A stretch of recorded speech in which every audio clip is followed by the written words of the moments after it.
मिनिटांनी माझ्या दारात एक सुंदर तरुणी आली. काल रात्री 11:58 माझ्या दारात एक सुंदर तरुणी आली होती. सुंदर, देखणी, वयाने लहान वाटत होती. मी तिला तिचं वय विचारलं तर ती म्हणाली, तारुण्याला कुठं वय असतं? तरी सांगते 17 वर्षे 11 महिने 29 दिवस. 17 वर्षे 11 महिने 29 दिवस. मी म्हणालो 2 मिनिटानंतर परत ये, 18ची होशील, कायद्याने सज्ञान होशील. मग रात्रभर या देशाच्या सज्ञान भविष्य काळाला जन्म देण्याचा आपण प्रयत्न करू.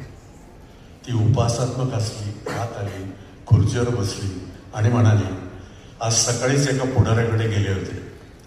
तोही म्हणाला, उद्या ये, 18ची होशील, कायद्याने सज्ञान होशील, मतदार यादीत तुझं नाव घालतो, मुंबईला नेऊन तुला दिल्ली दाखवतो.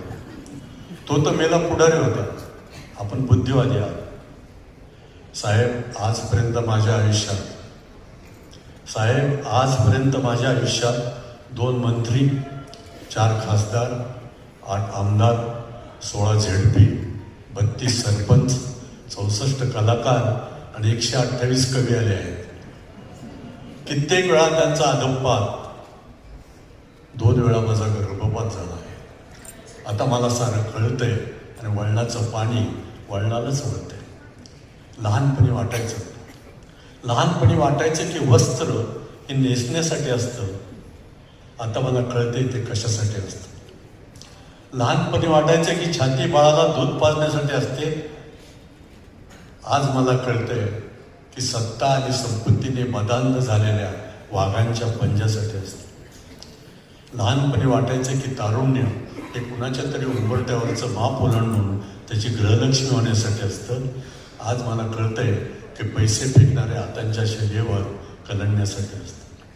आज मी मुलगी नाही, आज मी बाई आहे. बाईच्या हातात देशाचा इतिहास आहे. सज्ञान अज्ञानाची वयोमर्यादा हा नागरिकशास्त्राचा विषय आहे आणि विषय माझा धंदा आहे. गादीवर कोणत्याही रंगाचा झेंडा अंतरा. सर्व रंगाचे झेंडे मला आवडतात.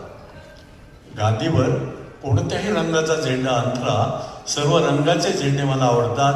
आणि झेंड्याचा रंग तुम्हाला पाहायचा आहे. मला तर आजची रात्र छताकडे आणि आयुष्यभर आकाशाकडे पाहायचं आहे. विचार कसला करता? घरी